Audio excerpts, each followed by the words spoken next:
I'm getting excited about the Giants. I know I'm not a delusional Giants fan, but guys, I'm Nooch, Neighborhood Picks. Like, subscribe, give it a share. Right now, we're focusing on the NFC playoff picture, and I'm looking for ways as a Giants fan, biased. Right now, I'm being biased. I'm looking to see a tunnel, a path for a way they could possibly advance or do damage. So we'd have to evaluate the 7 teams that are in there right now and the 2 looking on the outside. So, first of all, before I start that, I just want to say with Daniel Jones throwing the ball the way he's been he's been seriously on the money, guys. We can't hate on him right now. Seriously on the money. Runs, he's a fast athlete. The guy runs. I mean, what doesn't he do? And he's taking care of the ball. He cleaned it up. He cleaned it up. I wonder where he is in the passing yards. Let's see. Jones, he's 15th. He's got 3,200 yards, 15 touchdowns, 5 interceptions. And then if you go in the rushing, he's up there too. He's definitely up there. Let's see, where's Daniel Jones in rush? He's got to be about 500 with that game the other day. Yes, 708 rushing yards. The guy's got 3,200 yards passing and 708 rushing yards. The Giants, we have our quarterback, and Saquon is looking good, battling a little shoulder injury, and that's why I think Brian Dable and the staff, they're so smart for holding these guys out this week. If anybody looked at the spread, you could tell whose team's not playing their starters. Daniel Jones out, Saquon Barkley out. So I think it's pretty obvious the Giants are getting ready for a playoff push. Now people wonder about the rhythm and stuff. Here's the thing. I was saying it on another episode. Um, there's certain teams that are looking for their rhythm, like Dallas right now. One day you get this Dallas, another day you get that Dallas. Dak's leading the league in interceptions. What's going on? And he only played 11 games. The Giants, that hasn't been their story. you know which Giants you're getting every week. They're going to fight. They're going to play 60 minutes. They're playing clean football for the most part. The defense is rocking right now, and Jones and Barkley are leading the team. And they didn't give Jones the money before the season. They wanted to see him do something, and he did it. So hats off to him for stepping up to the challenge they offered him, and just shows a lot about his character too. And he's really cleaning it up. So what I'm trying to say is, let's go down the teams, and then we'll come back to the Giants. Philadelphia is the number 1 seed, and if they were just fine with Hurts, I would say they're the clear-cut favorite. That would be my team pick to go to the Super Bowl. That being said, this is real life. Jalen Hurts has a sprained little shoulder. He could probably play, but he's still got a little something in the shoulder, so he's got to be really healthy. We don't know what's going to happen with them, but I still hold Philly as the most dangerous threat in the NFC. But I like to see Hurts, and he fell on his throwing shoulder, which is never a good thing. So that's the only mark on Philly. It's not even really a indictment on their team. The part about their team that hurts, they lost 2 of their best linemen. They lost their tackle, their solid blindside tackle, and they lost another interior lineman. I'm not sure if it was a D end or another tackle. They lost 2 of their best defensive players, which never helps. But you never know. The guy coming in, stepping up next could be good too. So Philly's still the most dangerous. That's the team I have the least shit to talk about. See, the worse the team, the more I'll be able to say what I don't like about them and why we could get them. Philly, I'm still worried. San Francisco. San Francisco is the most physical, talented, all-around team probably here. However, they still have a rookie, and if you don't notice, Kyle Shanahan, he does a great job of keeping Brock Purdy insulated. Even the double fake, there's space, they're getting the ball out quick, they're running McCaffrey, they're getting the ball to Kittle, get it, running back, tight end. Ayuk comes in a little later, but they're playing really smart. Credit to them. But if you can knock Purdy off his mark and rattle him, he hasn't seen everything yet because he's only been playing for a month. So they're doing a great job right now. But at the end of the day, in the playoffs, he's a rookie, And when the Giants come to ball, I could see us competing with them. I'm not I'm not just going to give it to San Fran because they do have the last pick in the draft starting at quarterback. So he's got to do it and keep doing it. It's a nice story, but something like this, if he ever went all the way, that would be historical. That would be better than Brady because that was Brady's second year. He didn't get off the bench the first year, but so that was his first year playing. But if Brock Purdy ever won a Super Bowl, that would actually trump Brady's 20 years ago, 20-something years ago, whatever it was. So that's my thing with San Fran. Now we go to number 3. Now San Fran and Minnesota are the two teams the Giants are going to be facing.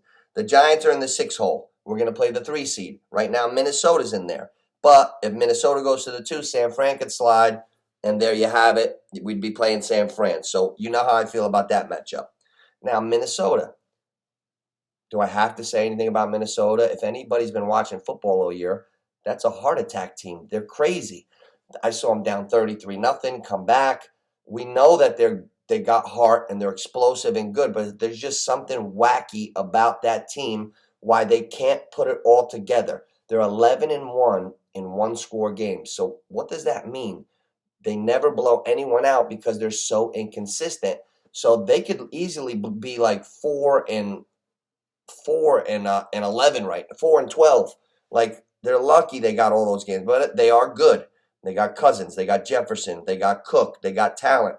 But they're so up and down. The Giants, familiarity, however you say that word. Giants just played them 2 weeks ago. They lost a tough game on a 61-yard field goal. So the Giants already know they can play with them. So that's going to be a tough game for Minnesota. Giants are going to be there competing. So am I afraid of Minnesota? No. Do I believe they can beat us? Sure. Do I believe we can beat them? Yes. Moving on.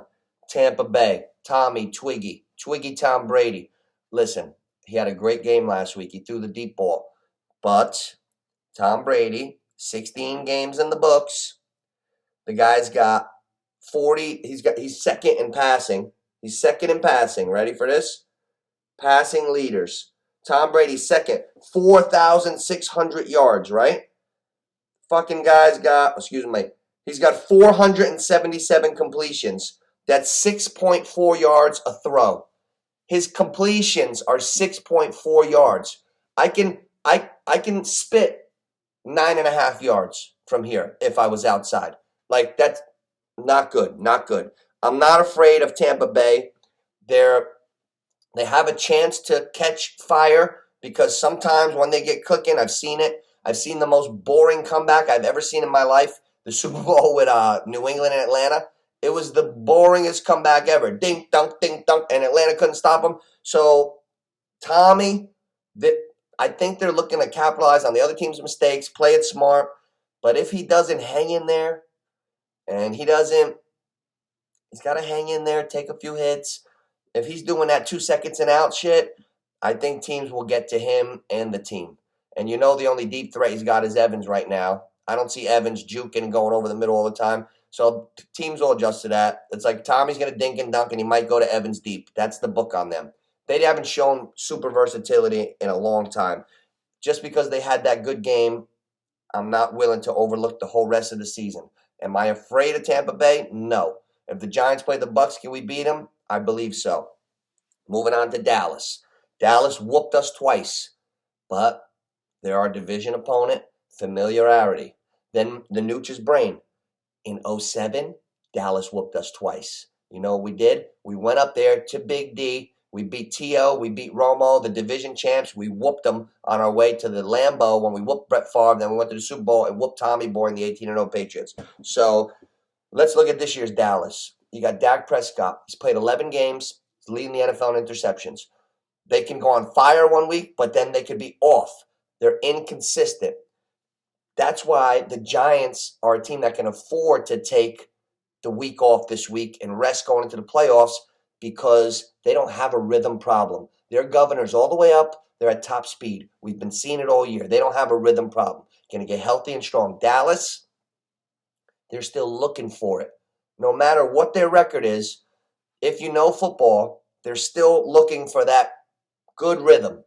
So therefore, in the playoffs, I am not afraid of Dallas. I believe they can be had in the playoffs. Then you get to us, the Giants. We got Daniel Jones, career year, 3,200 in the air, 700 on the ground. Kid is showing moxie. He's showing that he's become the quarterback we hoped.